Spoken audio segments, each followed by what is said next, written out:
Hello বন্ধুরা, আজ আমরা আলোচনা করব এক্সট্রা এমব্রায়োনিক মেমব্রেন সম্পর্কে। এক্সট্রা এমব্রায়োনিক মেমব্রেন কি? এক্সট্রা এমব্রায়োনিক মেমব্রেন হলো যে একটা ফিটাস প্রেগনেন্সি অবস্থায় মায়ের পেটে থাকাকালীন তার বাইরে চারিদিকে কিছু মেমব্রেন তাকে প্রোটেক্ট করে রাখে। ঠিক আছে, সেই মেমব্রেনগুলো সম্পর্কে আজকে আমরা পড়াশোনা করব। ওকে, তাহলে সেই মেমব্রেনগুলো কী কী?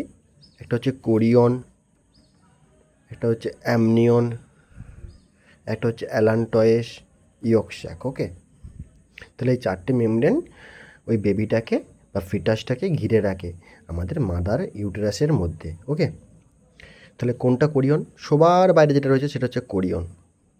তার ভিতরে কি থাকছে? অ্যামনিয়ন। ঠিক আছে, আর অ্যালান্টয়েস আর ইয়কস্যাক কোনটা? এইখানে দেখো দুটো নালি বেরিয়ে এসছে, এটা হচ্ছে ইয়কস্যাক আর এটা হচ্ছে অ্যালান্টয়েস। ঠিক আছে, তো আমরা কী কী পড়লাম? যে আমাদের এক্সট্রা যে এমব্রায়োনিক মেমব্রেনগুলো রয়েছে সেগুলো হচ্ছে যে কি কোরিয়ন, অ্যামনিয়ন, অ্যালান্টয়েস আর ইয়কস্যাক। ওকে, এবারে আমরা এই যে এক্সট্রা এমব্রায়োনিক মেমব্রেনগুলোকে মোটামুটি দুটো ভাগে ভাগ করব। ঠিক আছে, সেটা হচ্ছে স্প্ল্যাঙ্কনোপ্লিউরিক আর একটা হচ্ছে যে সোমাটোপ্লিউরিক। ঠিক আছে, স্প্ল্যাঙ্কনোপ্লিউরিক কাদের বলবো? প্লিউরিক হলো যাদের এই যে প্রত্যেকটা যে আমরা মেমব্রেন দেখতে পাচ্ছি, এই প্রত্যেকটা মেমব্রেনের দুটো করে মোটামুটি সেলের লেয়ার আছে, একটা হচ্ছে ভিতরে আর একটা হচ্ছে বাইরে। ঠিক আছে, এইখানে ধরো যদি ধরি এইখানে একটা ভিতরে একটা বাইরে, এখানে যদি ধরি একটা ভিতরে একটা বাইরে। ঠিক আছে, যদি এই এক্সট্রা এমব্রায়োনিক মেমব্রেনের লেয়ারগুলোর মধ্যে বাইরের দিকে মেসোডাম আর ভিতরের দিকে এন্ডোডাম থাকে, তাহলে তাদেরকে কি বলবো? স্প্ল্যাঙ্কনোপ্লিউরিক। তাহলে কি বাইরে কি থাকছে? মেসোডাম, ভিতরে থাকছে এন্ডোডাম। এটা কার কার ক্ষেত্রে থাকে? এটা থাকে অ্যালান্টয়েস আর ইয়কস্যাক। এক্সাম্পল কি দিয়েছি দেখো, অ্যালান্টয়েস আর ইয়কস্যাক। ওকে, আর সোমাটোপ্লিউরিক কারা?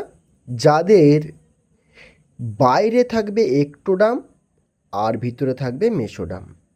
ঠিক আছে, আর স্প্ল্যাঙ্কনোপ্লিউরিকের ক্ষেত্রে কী ছিল? বাইরে থাকছিল মেসোডাম, ভিতরে থাকছিল এন্ডোডাম। আর সোমাটোপ্লিউরিকের ক্ষেত্রে কী হবে? বাইরে থাকবে একটোডাম, ভিতরে থাকবে মেসোডাম। এগুলো কোন কোন মেমব্রেন পড়ছে? এটা হচ্ছে কোরিয়ন আর অ্যামনিয়ন। তাহলে কোরিয়ন আর অ্যামনিয়ন হলো সোমাটোপ্লিউরিক, আর স্প্ল্যাঙ্কনোপ্লিউরিক হলো কি? অ্যালান্টয়েস আর ইয়কস্যাক। ওকে, এবারে এই যে কোরিয়নের কাজ কী, মানে বিভিন্ন যে আমরা মেমব্রেন পড়ছি তাদের কাজ কী? কোরিয়নের কাজ কী হচ্ছে? Help in placenta formation. দেখো এই যে কোরিয়ন কী করেছে, একটা প্লাসেন্টা তৈরি করেছে, দেখতে পেয়েছো? এই যে প্লাসেন্টা তৈরি করেছে মাদারের যে ইউটেরাইন এন্ডোমেট্রিয়াম তার সঙ্গে কানেক্ট হয়ে কী করেছে? একটা প্লাসেন্টা তৈরি করেছে। অ্যামনিয়নের কাজ কী? অ্যামনিয়ন হচ্ছে কী করবে? Prevent physical shocks, allow free movement for the bone and muscle development. তাহলে এই যে অ্যামনিয়ন, এ কী করছে? এ হচ্ছে allow free movement for the bone and muscle development. Okay, এই অ্যামনিয়নের ভিতরে যে ফ্লুইডটা রয়েছে এটাকে আমরা কি বলি? Amniotic fluid. ওকে, এই ফ্লুইডটাকে আমরা কি বলবো? Amniotic fluid. এই ফ্লুইডটা এই শক থেকে, এই ফিজিক্যাল শক থেকে বেবিকে কী করে? রক্ষা করে। ওকে, আমরা এই যে অ্যামনিওটিক ফ্লুইড নিয়ে আমরা কি করি? আমরা অনেক সময় বাচ্চার লিঙ্গ নির্ধারণ করতে পারি, কারণ এই অ্যামনিওটিক ফ্লুইডের মধ্যে কিছু ফিটাল সেল থাকে। সেই সেলগুলোকে আমরা ল্যাবরেটরিতে কী করতে পারি?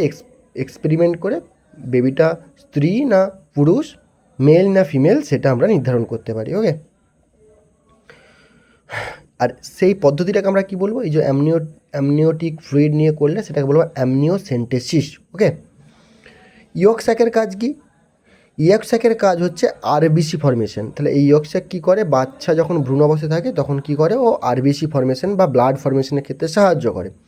অ্যালান্টয়েস কী করে? অ্যালান্টয়েস করে হচ্ছে স্টোর এন টু ওয়েস্ট, মানে যে নাইট্রোজেনাস ওয়েস্টগুলো হচ্ছে সেগুলো স্টোর করে রাখে। ওকে, এটাই হচ্ছে আমাদের 4টে যে এক্সট্রা এমব্রায়োনিক মেমব্রেন পড়লাম তাদের বিভিন্ন কাজ।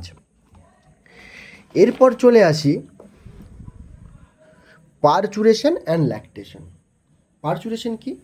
একটা বেবি যখন বার্থ হয়ে যাচ্ছে, মায়ের পেট থেকে যখন বাইরে বেরিয়ে যাচ্ছে, সেটাকে আমরা কি বলবো? পারচুরেশন। তাহলে একটা বেবি মোটামুটি ডেভেলপ হতে, মানুষের বেবি ডেভেলপ করতে সময় লাগে কত? 9 মাস। ঠিক আছে, এই 9 মাস যখন হয়ে যায় তখন বেবির যে হেডটা থাকে সেটা উপর থেকে নিচের দিকে মানে ভ্যাজাইনার দিকে মুভ করে ফেলে। তাহলে মাথাটা কি হলো? নিচের দিকে মুভ করলো। ঠিক আছে, তার ফলে কি হলো?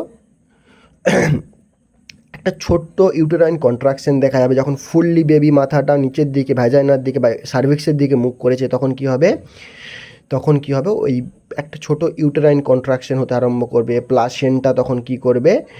একটা কন্ট্রাকশনের দিকে যাবে। এই mild uterine contraction and placental contraction কি করবে?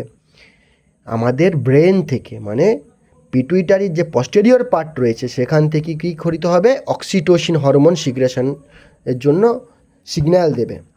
তাহলে অক্সিটোসিন তৈরি হলে সেটা কি ব্লাডে আসবে এবং সেটা ইউটেরাসে যখন আসবে তখন আরও স্ট্রঙ্গার কন্ট্রাকশন হবে ইউটেরাসে। ঠিক আছে, যত স্ট্রঙ্গার কন্ট্রাকশন হবে তত বেশি পরিমাণে অক্সিটোসিন নির্গত হবে।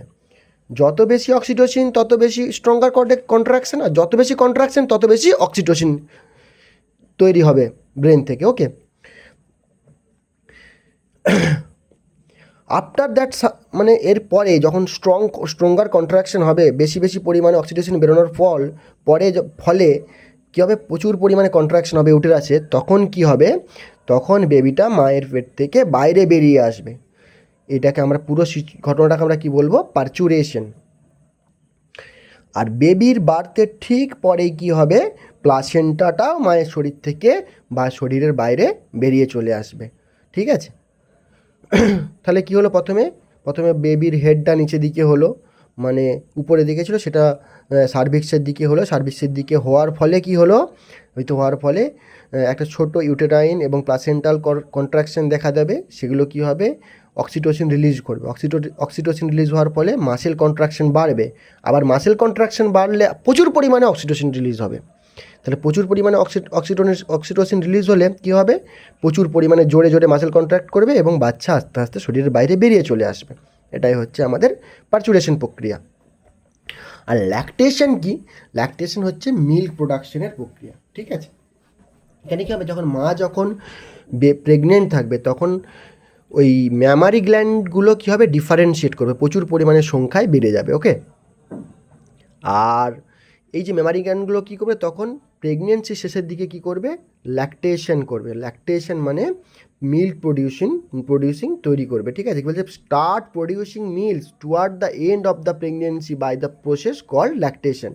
তাহলে কী করবে? যে এই ল্যাকটেশন প্রক্রিয়ায় ওই যখন 9 মাসের বেবিটা হয়ে যাবে, পেটে থাকাকালীনই হালকা হালকা মিল্ক সিক্রেশন হবে মায়ের স্তন থেকে। ওকে, আবার বাচ্চা হওয়ার কিছুদিন পর পর্যন্ত মানে 1 থেকে 5 দিন পর্যন্ত 10 দিন পর্যন্ত হচ্ছে একটা মায়ের যে দুধ বা মিল্ক থাকে সেটা খুবই প্রয়োজনীয় বাচ্চার জন্য। কারণ এই যে দুধটা, এটাকে আমরা কি বলবো? কোলোস্ট্রাম বলবো। এই দুধটা কী হবে? প্রচুর পরিমাণে অ্যান্টিবডি এবং নিউট্রিয়েন্ট কন্টেন্ট করে, যেটা বাচ্চার জন্য খুব প্রয়োজন। তাহলে বাচ্চা হওয়ার কিছুদিন পর পর্যন্ত যে মিল্কটার সিক্রেশনে সেটাকে আমরা কী বলবো? কোলোস্ট্রাম, যেটার মধ্যে প্রচুর পরিমাণে অ্যান্টিবডি থাকে, যেটা কী করে? Essential for the newborn baby. Okay, তাহলে ল্যাকটেশন কী হলো? যে যখন প্রেগনেন্সি থাকাকালীন কী হলো? মায়ের ম্যামারি গ্ল্যান্ড ডিফারেন্সিয়েট হলো এবং এন্ড অফ দ্য প্রেগনেন্সিতে কী হলো?